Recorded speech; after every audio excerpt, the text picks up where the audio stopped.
genocide. Sick from water, sick from air. Making money, they don't care. Caesar shit, force of air. Fuck them back, it's only for they bomb. They shoot, they kill, they massacre, rape. They burn the kids. No one leaves countries. Laugh to your face, fight and die. Cause God forgives.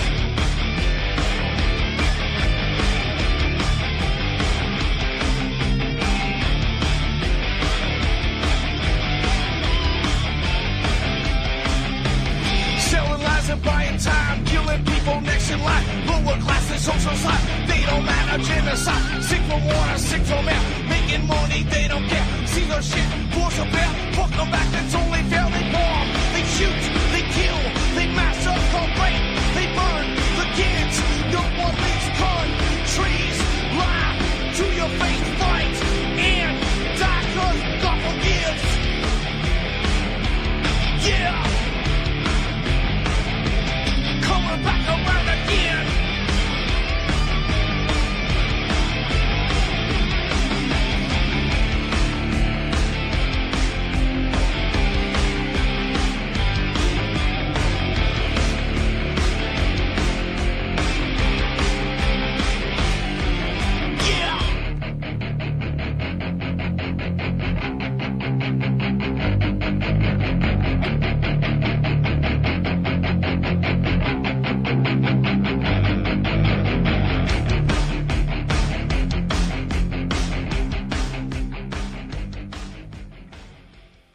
Welcome to the show. I'm your host, Ron Stevens. This is Rock the Boat right here on UCY.TV, my favorite little online network. So spread the word. Lots of good hosts on here, lots of good information, lots of people helping you learn to think and, more importantly, ask questions, because asking questions leads one to go find an answer. That is how you gain knowledge. That is the best way to gain knowledge. And thankfully, more and more people are doing so, asking questions, finding answers, gaining knowledge. Because knowledge is power. And unfortunately, the people in my country, Canada, are probably some of the least knowledgeable people on the freaking planet. And that's not by accident. That was designed. So, what shall we talk about? Let me see, where will we go here? Well, I see that Ottawa is ending policy that rejects immigrants on medical grounds by April, Hussein says. Now, he's a gentleman, he's an Ismaili Muslim, who's our federal immigration minister, who was put into place shortly after Trudeau returned from his visit with the Aga Khan, who is also the head of the Ismaili Muslim group. And the previous immigration minister, John McCallum, who's a ex-TD banker, piss tank, absolute drunk, was shoved off to China. I don't think he's very happy about it, but hey, when the Aga Khan says, put this guy in, let's go, it gets done. So the immigration minister, Ahmed Hussein, said today he will present a plan by April to kill an outdated policy that excludes migrants based on their medical conditions. But the good old NDP, National Socialist, UNPA members wants quicker action to end the discriminatory clause. NDP immigration critic Jerry Kwan held a news conference today calling on the government to repeal a section of the Immigration Act and Refugee Protection Act, that allows applicants to be rejected because they could impose an excessive demand on the healthcare system.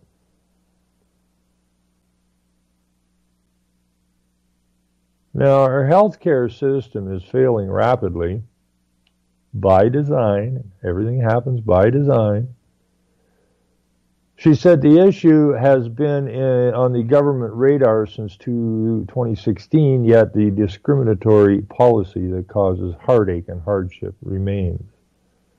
Still, there's no action, Kwan said.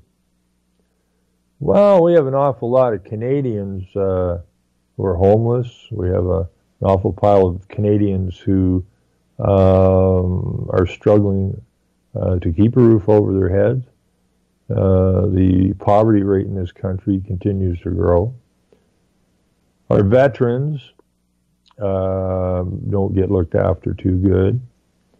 But hey, tough luck.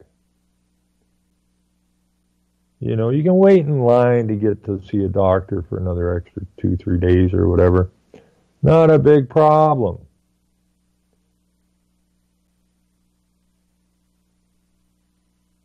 So Kwan wants some action.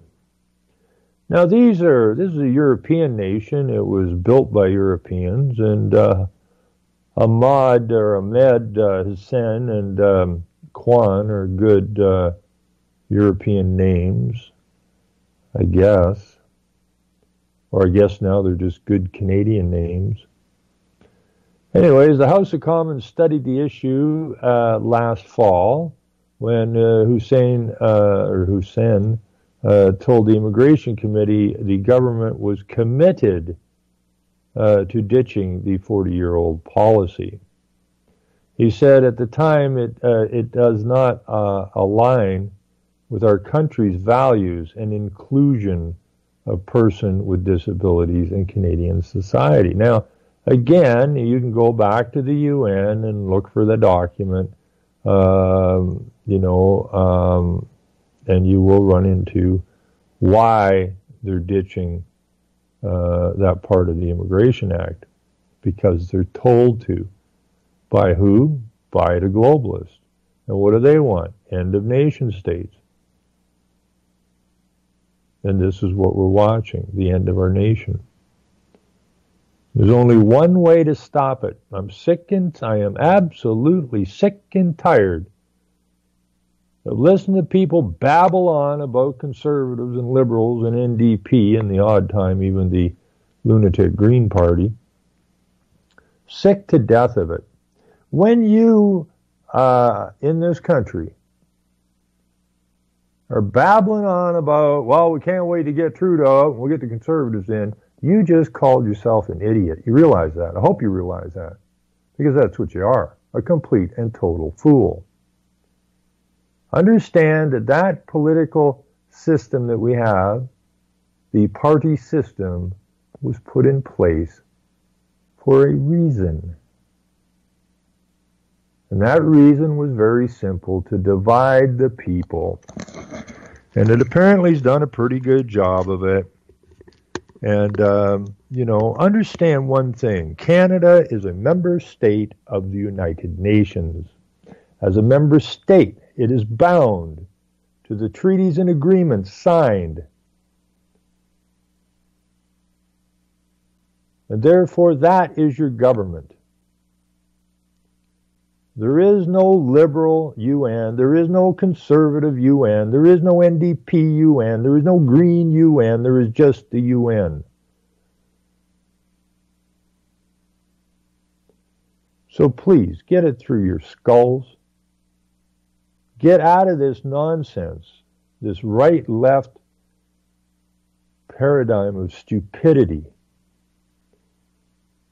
Because if you are discussing politics in 2018, trying to sound intelligent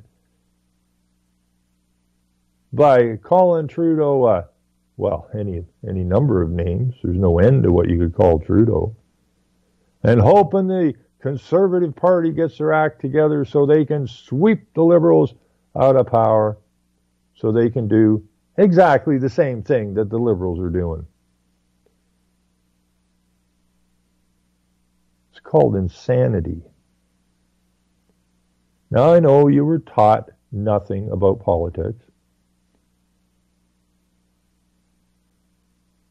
And there's a reason for that. Because if you understood politics, well, we'd have a different country. Now, the trick is to get to that different country. That's the trick. And you ain't not ever going to get there playing left-right politics. You're going to lose your country. And unfortunately, if we lose the country, your children have a very bleak outlook. Now, if you really care about your families, then you better understand what's going on. Anyways, how we do that is getting rid of that part of the act, is equally important because this affects provincial health care and social service budgets, and we have to do it in line with what the provinces are willing to do, he said. Well, the provinces are willing to do whatever the UN tells them to do. That's why you have a Dyke, who is the Premier of Ontario. That's why the senior policy advisor for early sex education was a pedophile. Because the UN is a body of evil, amoral a-holes that are going to have to be dealt with. But hey, you can always vote conservative.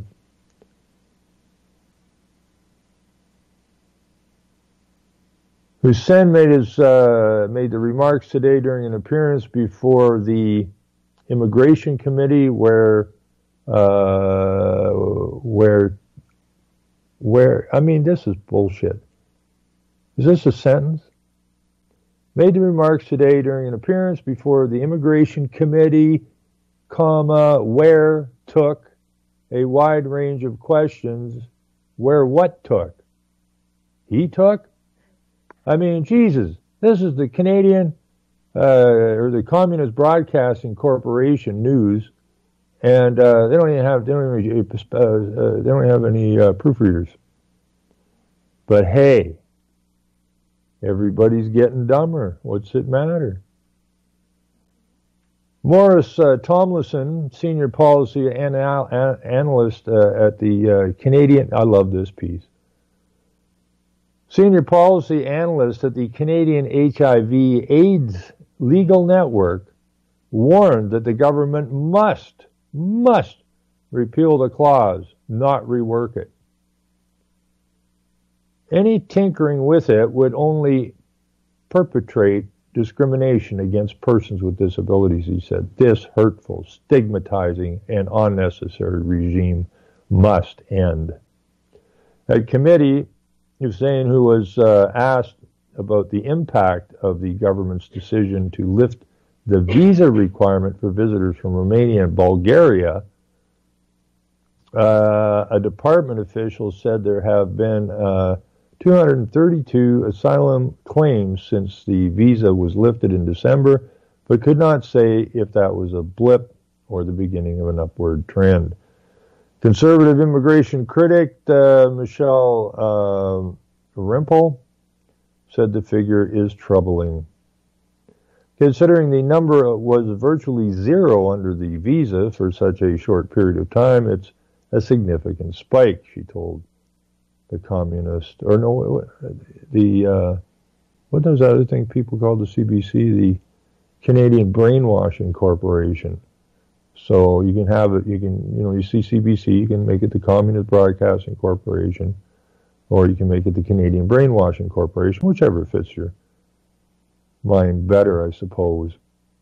Is particularly concerning because it shows the government doesn't have a mitigation strategy to deal with this. An official with Immigration, Refugee, and Citizenship said representatives met the Romanian ambassador earlier this month, but would not say how large the volume of asylum claims must become before the government reinstates the visa. So, Canada anticipated a significant increase in asylum claims from Mexicans. Now, there's a bunch of comments down here, and some of them, most of them, don't get anywhere near the real problem.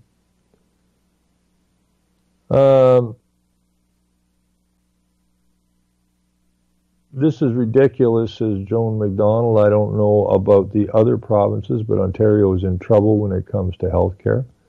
Ontario is considering a plan to urgently transform a mothballed hospital site in Toronto into a temporary source of beds as a result of overcrowded hospital wards, the province's health minister confirmed on Wednesday.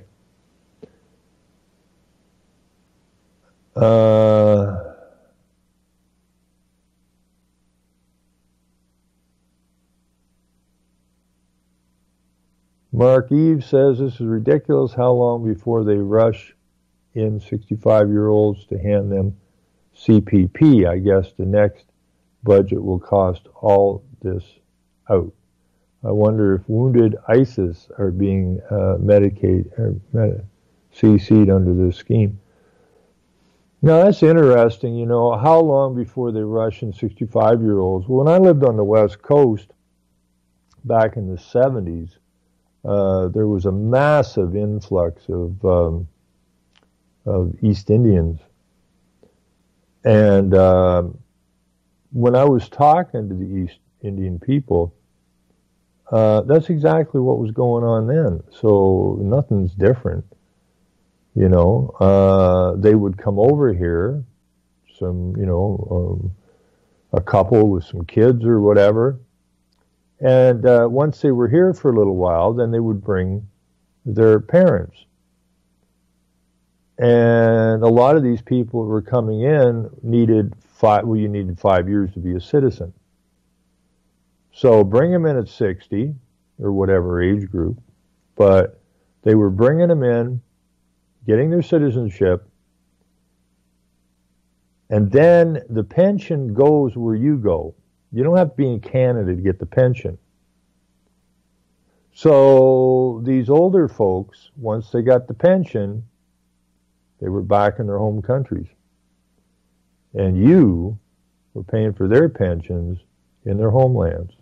Because you see, once you're 65, you get your pension.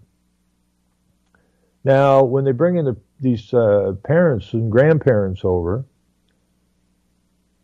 they're not likely going to worry about learning English or French, depending where you are. So they just stay at home, look after the kids, keep the house clean, whatever it is they do. And then when they get their pension money, then they can go home and hang out with the rest of the family. We send them a check, and they don't have to learn how to speak English. The Canadian people should be just freaking up in arms, but they're not. Now, Jeremiah Johnson, interesting movie that was, but anyway, this is nothing more than the Liberals pandering for votes from any and all sectors of society. And if you think this BS has gone on long enough, then get your pencil ready to mark that X next federal election, but not in the Liberal or NDP box. Well, Jeremiah Johnson, let's see, the movie You Were a Mountain Man, go back up to the mountain, because you don't know anything. Now, Santos says, if you thought lineups, wait times, doctor shortages, and financially strapped, pressured healthcare services are bad now, just wait. What a disgrace. Another of the unending Canadians' last policies from this wretched government.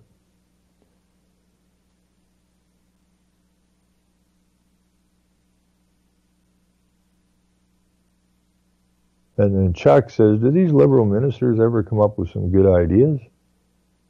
Something that might benefit Canadians? Well, of course not. because they don't represent you. Never did.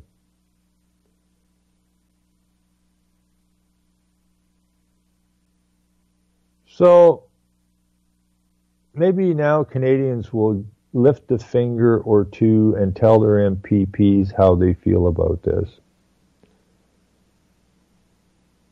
Well, they don't care how you feel about it, Jamie.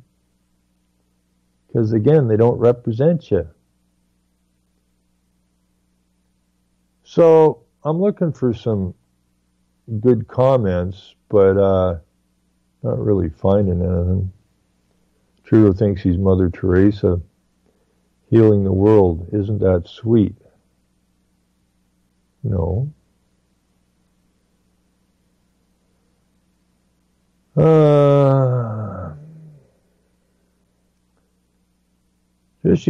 Just when you think the libs couldn't become any more inept, they step up to the plate and hit it out of the park. Worst government in Canadian political history, bar none. Well, you could look at the history, the political history, which is a complete ruse, right? It was set up as a deception. So, worst government in Canada? I don't know. You know, we had a government sign us on to the League of Nations. We had a government sign us on to the United Nations. We had a government sign us on to Agenda 21. Worst? No, just more of the same.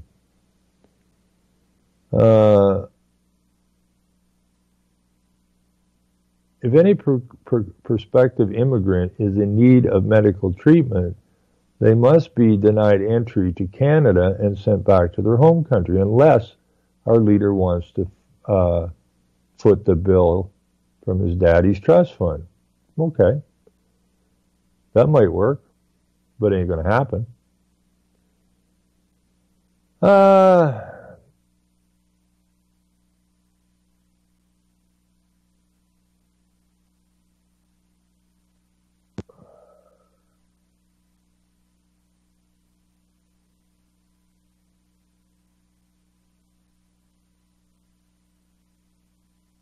It's not good. But you know, we have open borders, and again, people don't go looking for anything. They just look at what's in front of their face. That's people in the audience. You know. We hate Trudeau because he's who's on the news all the time. He's a complete idiot. Well, no, he's just doing what he's told to do. We're the idiots because you think this clown's in charge. He's not. Now, Alan says Justin learned these tactics from Pierre Joe Clark. Let's say from Pierre. Joe Clark tried to rescind grants to ethnic newspapers because the costs were too high. Trudeau ran opposed to that with the backing of said newspapers and won. It's no longer about what's best for Canada. It's about blind ambition and winning at all cost. And Jamie Taylor once again says, did I just wake up in the Twilight Zone? Well, I suppose. Because, you know, think of yourself more as Rip Van Winkle, you know, who went to sleep for a long time. And then woke up and looked around and went, what the hell? So, yeah, we have been asleep for a very, very, very long time. And thankfully now people are starting to wake up and they're going, what the hell? That'd be probably a good start point. But you don't want to stay there. You don't want to be wandering around like a bunch of zombies going, like, what the hell? You know, you have a duty. This is your nation. These are your people. And we're not going to get nothing accomplished by just wandering around complaining about it. Now, I do like this thing that Alan put in. Justin learned these tactics from Pierre, his daddy. Joe Clark tried to rescind grants. Oh, okay. Well, who's Joe Clark? Joe Clark, okay, now the immigration minister is Ismaili Muslim. Joe Clark, who this guy's praising, is the guy who gives out the Aga Khan Awards. Not kidding you. So, but this again, like we did this Tuesday night with Kim Campbell, who was a prime minister for 4 months, I think it was. Joe Clark was another blink in the eye, or blink of the eye prime minister. Both conservatives. Think about that. Now, anyways, Joe Clark was on a panel in California at Berkeley, sitting on a panel trying to figure out how to soft shoe the North American Union down our throats. Now, Joe Clark, little Joe,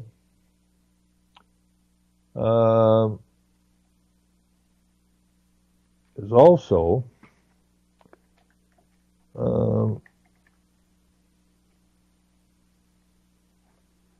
what's Joe Clark up to besides being the guy that hands out the pluralism, I think it is, awards for the Aga Khan. I think it's pluralism. Global, yeah, it's Global Pluralism Awards. You know, and you know, people complain about the health care, yet Canada, I think the total to date to the Aga Khan is something like $300 million a year, tax dollars. And now we have an Ismaili federal immigration minister. Oops. So you go through all Joe Clark stuff, and I really, you know, I cannot say this enough. You gotta back check stuff. You gotta go look at stuff. And because people think, well, Joe Clark, he's not doing anything. Right? Well, they're all doing something because they're all in the Privy Council. And anybody that's in the Privy Council takes that oath of secrecy. Let me see, your prime minister, every single prime minister and every single cabinet minister and the highest of the high judiciary take an oath of secrecy.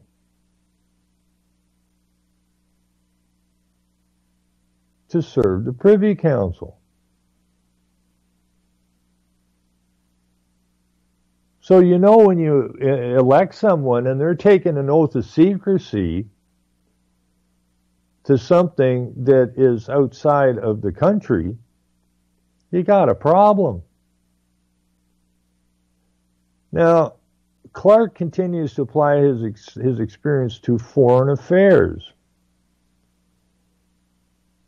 Not Canadian affairs, but foreign affairs. Like they're all doing. Clark served as public policy scholar at the Woodrow Wilson International Center for Scholars. Not the National Center for Scholars, but the International Center for Scholars. Now, Wilson was the dude who effectually got the Federal Reserve into place. And that's treason. Woodrow Wilson was a guy running around trying to get Americans to sign on to the League of Nations. Woodrow Wilson said if you don't sign on, there's going to be another major war in a short period of time. or in the not too distant future. How would he know that? Well, because he was told that. Get it signed. But Americans didn't sign it because the public school system wasn't really in place yet. And the people still had family attachments, generational attachments, generational history handed down. And they understood that signing that thing would cause a loss of national sovereignty, of which they weren't prepared to give up even the tiniest bit of sovereignty, because they understood why they fought the War of Independence. But once the public school system kicked up, that information starts to disappear quickly, and so ramp up another world war, and get the school system in between. And oh boy, everybody can't wait to sign on to the United Nations. So, I'm not going to go to the, well, what the hell, I'm going to click on it. The Wilson International Center for Scholars, Washington, D.C., is a United States presidential memorial that was established as part of the Smithsonian Institution by an act of Congress in '68 also. Let's see what these clowns are up to.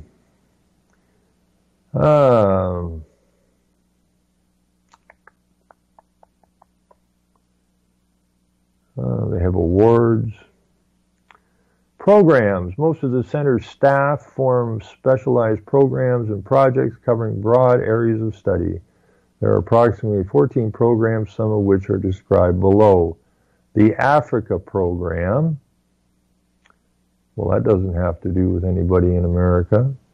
The Asia program, that really doesn't have anything to do with the West. The Brazil Institute, the Canada Institute. Founded in 2001, the Canada Institute analyzes Canada-U.S. relations, trade, and Canada's international role. Cold War International History Project, Environmental Change and Security Program, History and Policy Program, the Kennan Institute, founded in '74 as a division of the Woodrow Wilson International Center for Scholars, is committed to improving American understanding of Russia and the successor states to the Soviet Union. Also, the Kissinger Institute on China and the United States, the Mexico Institute, Middle East Program, North Korea International Documentation Program, and Science and Technology Innovation Program. So this is what Joe Clark was involved in. And let's see, Clark took a position at McGill University as a professor of practice for public-private sector partnerships at the McGill Institute for the Study of International Development. He serves with the Jimmy Carter Center. Well, this is all internationalism. This is the PC party. This is the Joe Clark, Prime Minister of Canada. I haven't seen anything in here yet where he's working on making Canada a better place for Canadians. There isn't a more nefarious university in Canada than McGill. McGill is like Marxism center in Canada. So the public-private partners sector partnerships is a way to sell off the assets that our forefathers and we built. That's the whole point of the PPP. Public-private partnerships are there designed. Now, they play it up. When they do a public-private partnership, they play it up. Oh, isn't this great? The public is in charge, but we have some private money in it. Well, like our amalgamated electrical system here in Ontario, which was set up as a public-private partnership. After 7 years, when nobody's looking, it was all privatized. There's no public in it anymore. And this is the same thing they did in Russia when the Iron Curtain came down. While people cheered, there was something very nefarious going on, and that was a sell-off of all the public assets to politicians or ex-politicians, friends of politicians, and so on and so forth. Made some people very, very wealthy. Didn't do anything for the country. Joe Clark is vice president and mentor of the Global Leadership Foundation. That doesn't sound very nationalistic, does it? An organization that works to support democratic leadership, prevent and resolve conflict through mediation, and promote good governance in the form of democratic institutions, open markets, human rights, and the rule of law. It does so by making available discreetly and in confidence the experience of former leaders to today's national leaders. Okay, so you've got the old leaders who make information in that available discreetly and in confidence. So you have the old leaders, the old Marxist leaders, the old globalist leaders that we used to call it prime ministers, sitting in the wings, waiting to help the new leaders keep moving the program forward. It's a not-for-profit organization composed of former heads of government, senior governmental and international organization officials who work closely with heads of government on governance-related issues of concern to them. Not to you, but to them. Is also a member of Washington, D.C. based think tank, the Inter-American Dialogue. Clark sat on the International Advisory Board of Governors of the Center for International Governance Innovation before 2012.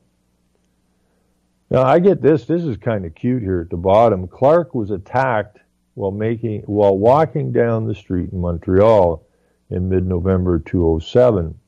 The attacker first asked him if he was the former prime minister, and when Clark answered that he was, the man struck him in the head and fled. Clark sustained a bloody nose, but was not seriously injured. So, you know, I don't know. They have all these weeks. They have the LGBTQ week, month, day. They've got, they just have no end of days. International Day of this, International Day of that. We should make up a new International Day, you know. We'll pick a date. Pick any date. Better still, pick a month. And we'll have the International Day of punching a politician in the nose. A month. The whole month. You see a politician, walk up, whack him in the nose. You know, don't hurt them where they're disabled forever. Just a nice shot in the head. Well, if you don't like to hit somebody in the face, kick them in the shin. But it should be the month of political abuse, I guess, because we put up with political abuse 24/7 all year round. So surely the people should have a month, at least a month, where they can retaliate and show the politicians what they think of what they're up to. So the Global Leadership Foundation has a nice ring to it, doesn't it? The Global Leadership Foundation is a non-profit, non-governmental organization that arranges the use of a network of former heads of state or government and other distinguished leaders who make their personal experience and advice available discreetly to those in power today. Founded in 204 by F.W. de Klerk, the former president of South Africa.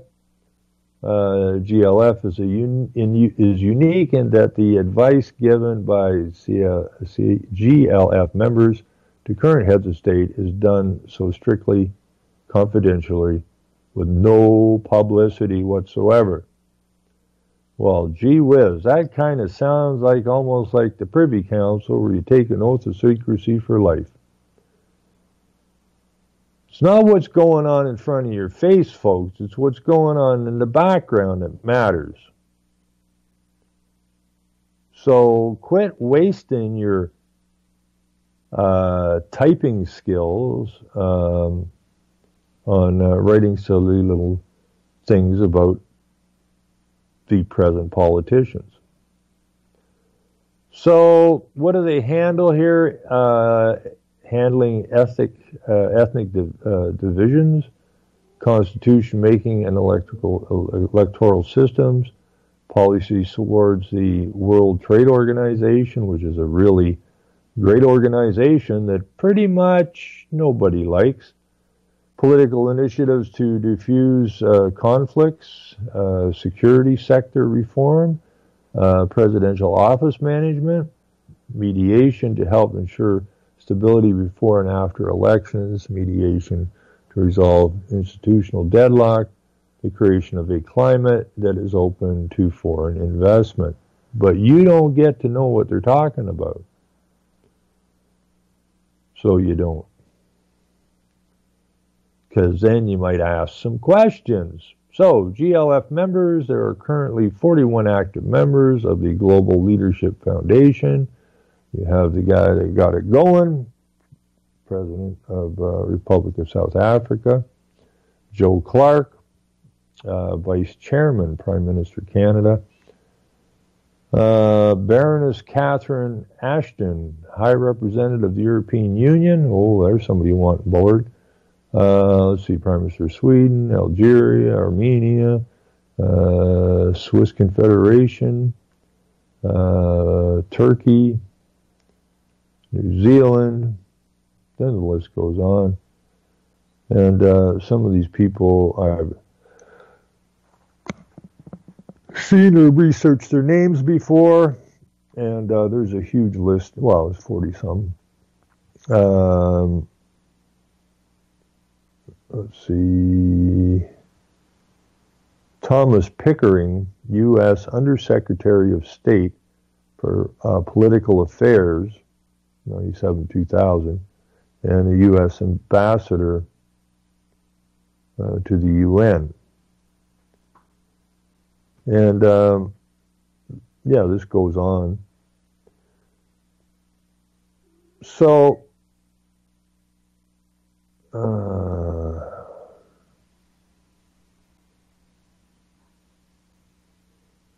yeah, so you can look this stuff up. All you got to do is stick Joe Clark, or any politician.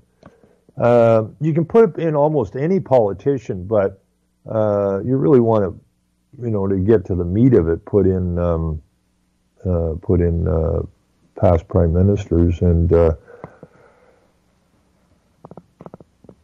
cabinet ministers or whatever that their names. So Clark also sat on the International Advisory Board of Governors of the Center for International Governance Innovations. So we'll click on them, see what they're up to. Independent, nonpartisan think tank on global governance.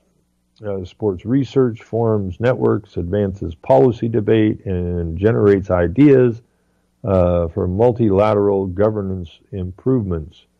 Interdisciplinary work includes collaboration with policy, business, academic communities around the world,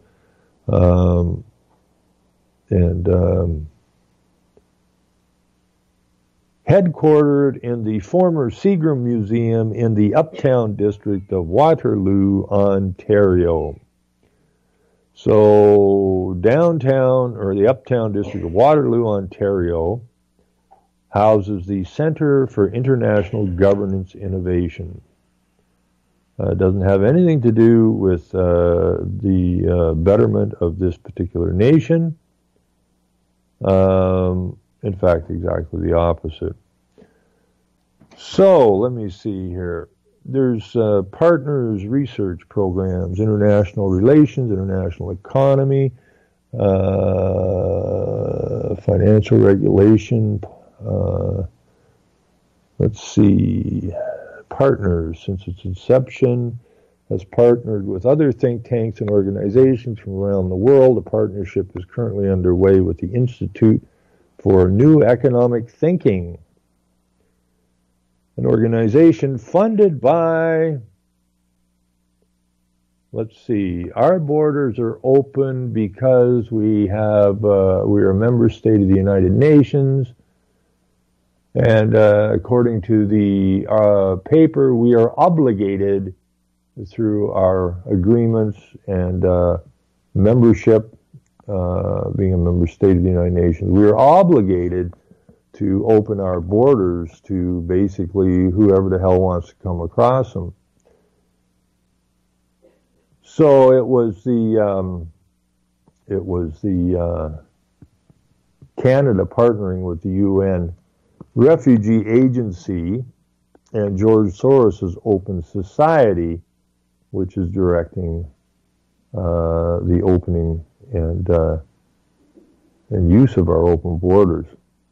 And the other party that is partnered in that is George Soros of Open Societies. So in this particular piece here, which is the Center for International Governance Innovation, headquartered in Waterloo, Ontario. We have the partners. Under, let's see, the Institute for New Economic Thinking, an organization funded by George Soros in the wake of the financial crisis, which was designed, as all crises are designed,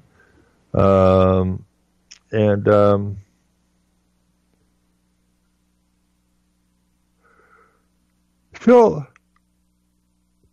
I haven't got time to go look at the Institute for New Economic Thinking, but you can. It's all international. While early research focused solely on international relations and the international economy, the Center's programs now examine three themes: the global economy, global security and politics, and international law. And while we're sitting around bitching about politicians, okay, the international lawyers are writing international law, because we're going to need international law once they've killed the nation state. But even while the nation state still survives in one form or another, we're still under international law because, well, we've partnered or we've become a member state of the United Nations. And the international law basically is the law of the United Nations, which they want to, either the UN or another party, to become the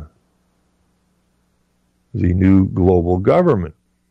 So Joe Clark, this is what kills me about politics, all right? So you got Trudeau, who is Soros's bum boy, I guess,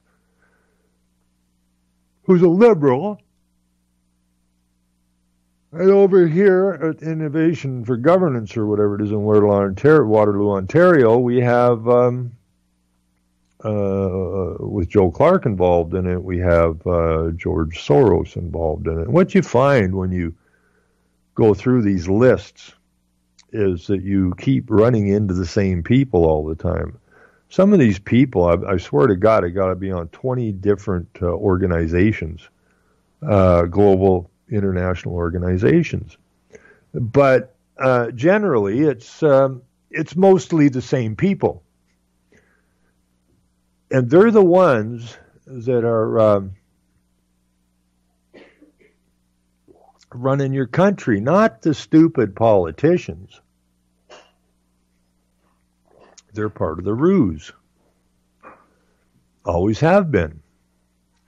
So if let's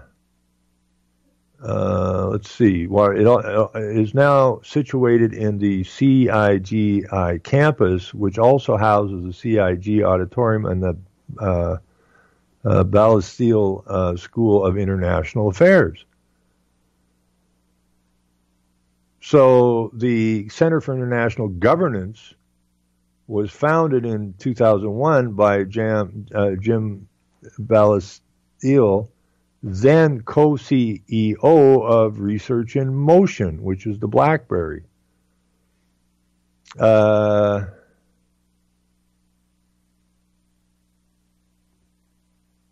he made an initial donation of $20 million to establish a new economic institute, renamed CIGI in 2002, with Mike Lizards, his then co-CEO at Research in Motion, contributing an additional $10 million. The combined $30 million in funds was matched by the government of Canada in 2003. So there's another $30 million of your money.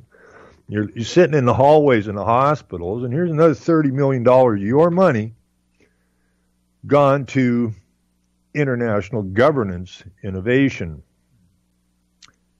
And you ought to be really pissed off. You go through this stuff, and let's see, 2012,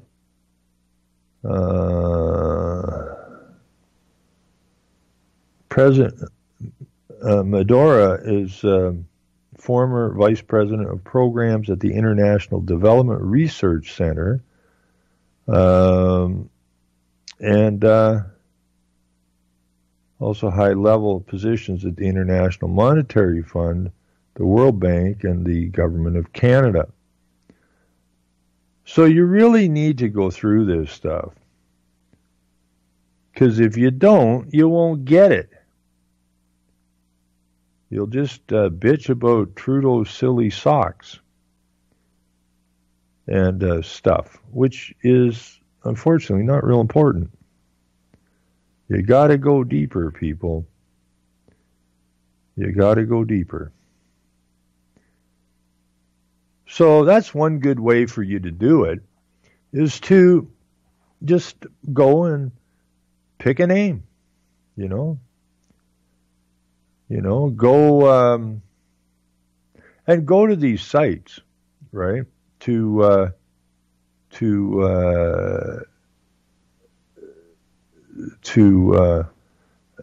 understand what's going on in your country. Like, people are bitching about the Ismaili immigration minister wanting to get rid of this 40-year-old deal where you can't just be bringing people in that are going to cost the healthcare system and the welfare system big time. Because that's just a little thing that they put out there, so you got something new to bitch and complain about. And then tomorrow there'll be something else to bitch about, but you'll forget about what you were bitching about the day before. And you're just being led along by the nose, bitching and complaining, because there's always going to be something else new to bitch and complain about. Now, so this is a Center for Global Governance, and the global governance, if you put that in, there's so many links. Global governance, or world governance, is a movement towards political cooperation among transnational actors aimed at negotiating responses to problems that affect more than one state or region. Institutions of global governance, the United Nations. Oops. Global governance? The United Nations? Whoa. Where did I hear that before? The International Criminal Court. The World Bank, etc. tend to have limited or limited power to enforce compliance. The modern question of world governance exists in the context of globalization and globalizing regimes of power, politically, economically, and culturally, in response to the acceleration of worldwide interdependence. Now, interdependence is a word I really hate. It was basically stewed up by, I never remember that guy's name. But he did a lot of writing on interdependence, Canadian, Morris Strong and Rockefeller boy. Jim McNeil, that's his name. So we have all this interdependence, you see, because no nation can stand alone. We're all interdependent, and that's how the world's going to run. Interdependence both between human societies and between humankind and the biosphere. The term global governance may name the process of designated laws, rules, or regulations intended for a global scale. Global governance is not a singular system. There is no world government, but the many different regimes of global governance have the same commonalities. So they tell you it's not global government, it just has the same commonalities, which takes you back to the old margarine commercial, right? Why, it tastes just like butter. Well, it's not butter, you jackasses. It's something that an animal won't even eat. And if an animal's smart enough not to eat margarine, then why in the hell are we allowing ourselves, who are supposed to be smarter than animals, to be dragged down the hole to hell, basically, of world governance? Well, the contemporary system of global political relations is not integrated. The relation between the various regimes of global governance is not insignificant, and the system does have a common dominant organizational form. The dominant mode of organization today is bureaucratic, rationale, regularized, codified, and rational. It is common to all modern regimes of political power and frames the transition from classical sovereign nations to what David Held describes as the second regime of sovereignty, liberal international sovereignty. And that it doesn't matter, you put liberal, it's the same thing. Progressive conservative is liberal. Okay, so don't get this idea in your head that, well, this says liberal international sovereignty, so we got to get rid of liberal. No. No, you got to get rid of the United Nations. You got to get rid of anybody who supports it, anybody that works for it, anybody pushing the programs and the agendas. And I see by the clock we're just out of time.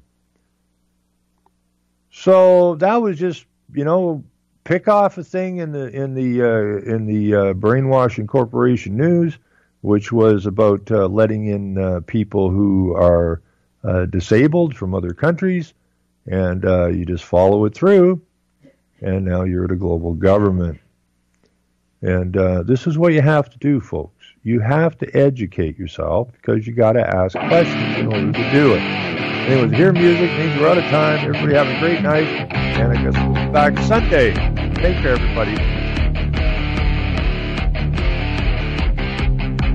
Selling lies and buying time, killing people next in line. Lower class and social slime, they don't matter. Genocide, sick from water, sick from air. Making money, they don't care. Caesar shit, force of air. Fuck them back, it's only for they war.